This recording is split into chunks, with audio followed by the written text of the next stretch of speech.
August 5th, 1993, Magic the Gathering was born with the release of Alpha. Located on the plane of Dominaria, the set featured an expansive plane that struggled to differentiate itself from the real world, featuring both iconography and literature from Earth, a mashup of fact and fiction. A world with history unwritten, borrowing from the lore of reality. The legendary supertype or earlier creature type had not been created yet. No commanders to be found here. Only a few references to named persons existed anywhere in the set. It didn't take long to begin building that history, though.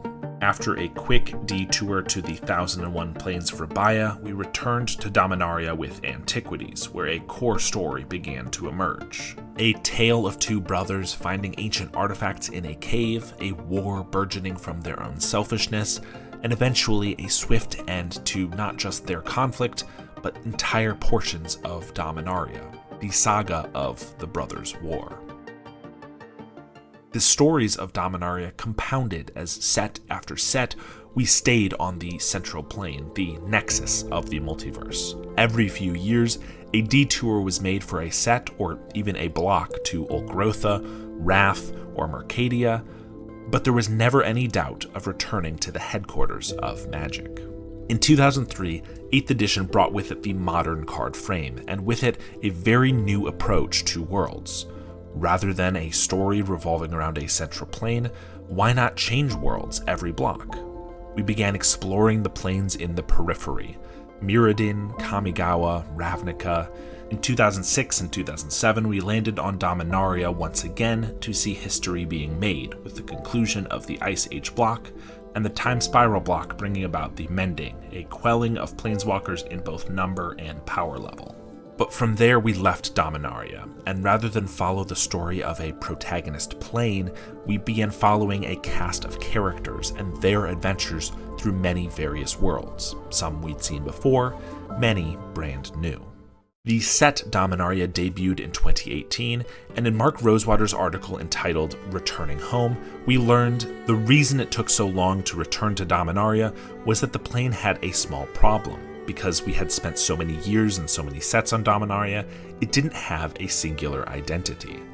So many stories had been told on the plane that it was difficult to parse which one was the true marker of Dominaria's overarching theme. The brilliant solution here was that no individual story was the real identity, but the very telling and retelling of stories and the vast history was what the plane was all about now. This was the very beginning of Sagas.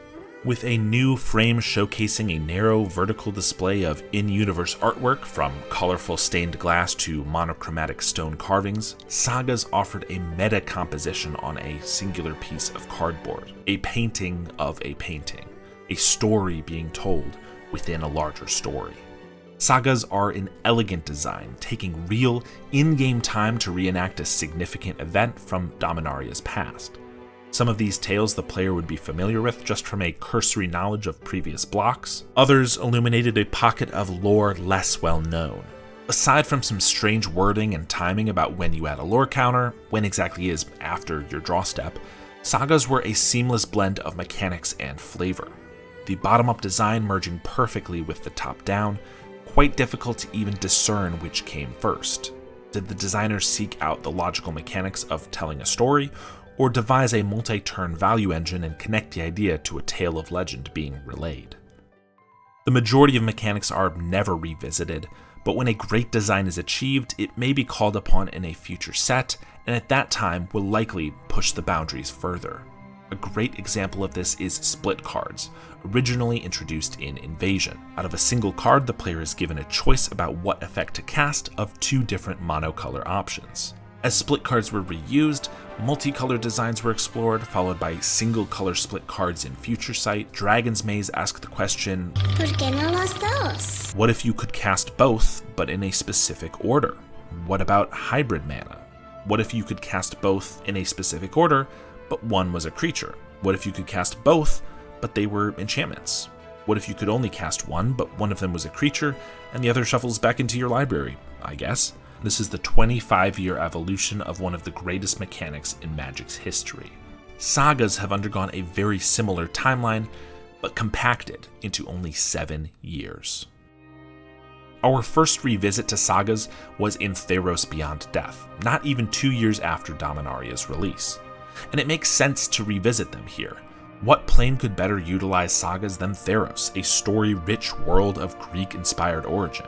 Here, we were given sagas based on the MTG version of Greek legends, as well as entirely original stories like those of Elspeth's torment and eventual conquering of death itself. Where every Dominaria saga only featured 3 chapters, Theros iterated on that with a few that featured a 4th chapter. 12 months and 12 days later, Kaldheim was released, which brought the 3rd coming of Sagas. And it makes sense to revisit them here. I mean, what plane could better utilize Sagas than Kaldheim, a story-rich world of Nordic-inspired origin? Here we explore what melding 2 colors could offer Sagas, making for more powerful and specific effects that hinted at draft archetypes. Only 4 months later, Modern Horizons 2 dropped, a set known for its clever callbacks and cameo mechanics, and breaking every format in half. Just as the top-down and bottom-up designs of Sagas are a perfect fit, Urza's Saga is an immaculate blending of name and card types, since these types both already existed, and combining them referenced a much-beloved set from over 25 years earlier. Unfortunately, the card design is just as busted as the expansion it's named for. Here we also see the innovation of a relatively new mechanic being pushed, a saga that is also a land, and a saga permanently gaining abilities. We've begun speeding up our returns to Sagas, now twice in a single year, but certainly not the most we'll see in a 12-month period. 8 months to the day after MH2, Kamigawa Neon Dynasty was released, and it makes sense to revisit Sagas here. I mean, what plane could better utilize them than Kamigawa, a story-rich world of Japanese-inspired origin? Here, WotC continued pushing the envelope with sagas that spent their 3rd chapter turning into physical manifestations of the story being told. A month after Neon Dynasty released, Mark Rosewater published an article named Deciduous. In it, he explained that some mechanics were a specialized tool that designers could have access to for any set. This included classic mechanics like Protection and Hybrid, but also ushered in a new wave of abilities such as Cycling, Double-Face cards, and yes, Sagas too. This moved Sagas to a Storm Scale rating of 2. We will definitely see them again, though not necessarily right away. This was a harbinger of a saga overload. In September 2022, we dove once again into the world of Dominaria, and with it we received new sagas as a full set mechanic for the 2nd time in a single year. And it makes sense to visit them here. What plane could better utilize sagas than Dominaria, a story-rich world of inspired origin? I'm just realizing every plane features stories and histories, so there's really no reason that these couldn't be on every plane ever, right? Dominaria United introduced Read Ahead, which is a mechanic that is basically the antithesis to the point of Sagas. It's Sagas for people with ADHD. If you're too impatient to wait for the ending, you can just Google it ahead of time to save yourself the trouble. Literally 4 weeks after Dominaria United was released, we received Warhammer 40k commander decks, each deck featuring its own saga. What plane could better utilize sagas than the story-rich world of Warhammer? I don't know anything about this game.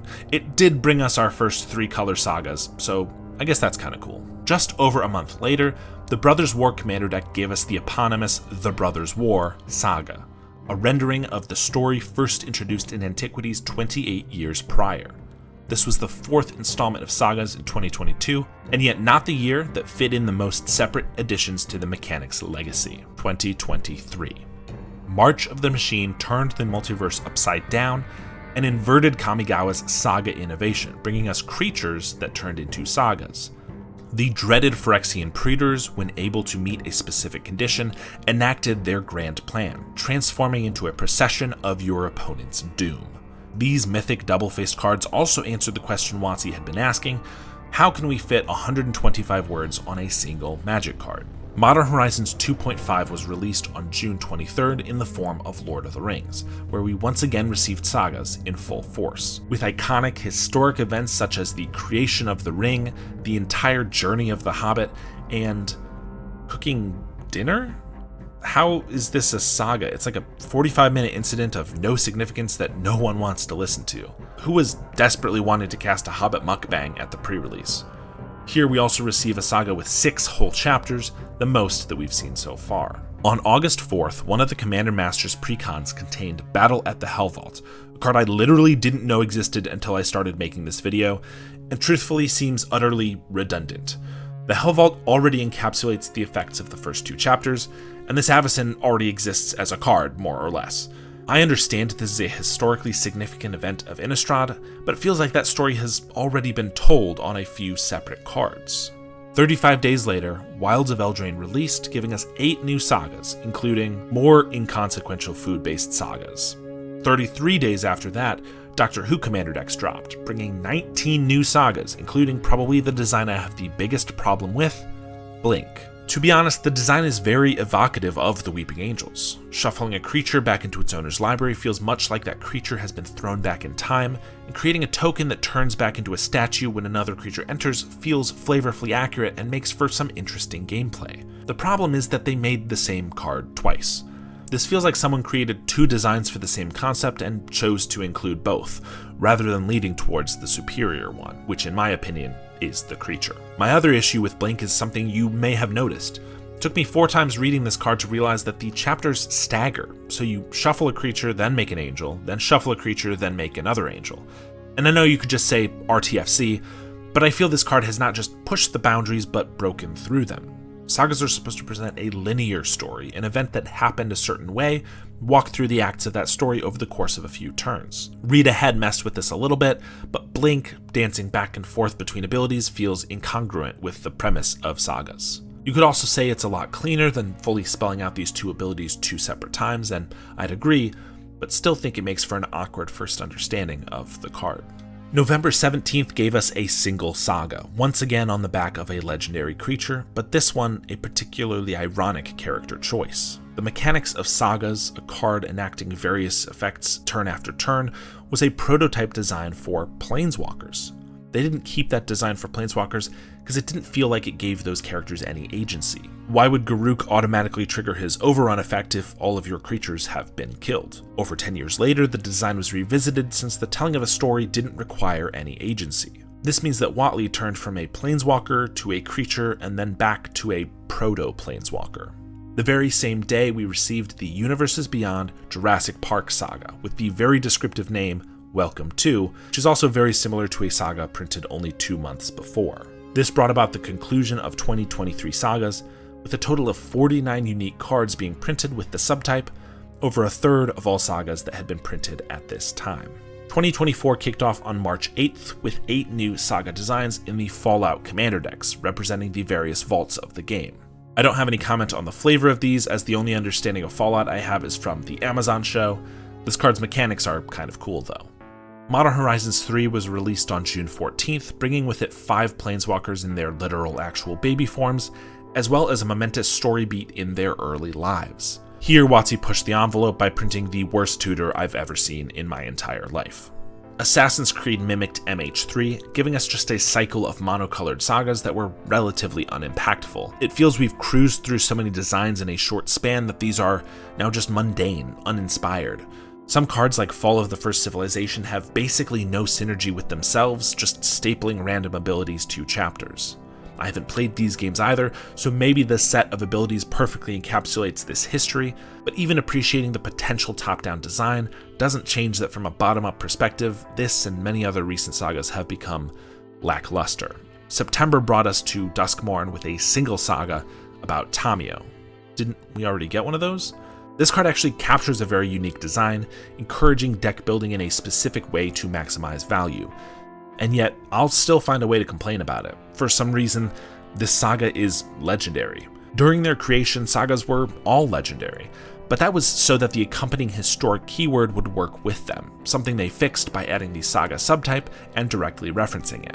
Not even Urza's Saga, the card named after an entire expansion and a huge chunk of Dominaria lore, is a legendary, although that might be because it wouldn't fit on the typeline. According to Morrow, in the story, the tale literally comes to life, so it being legendary has a larger meaning. He's talking about how after Tamio was completed and subsequently dispatched by the Wanderer, a scroll of her legacy created a manifestation of her former self in order to comfort her adopted rat son, Nashi.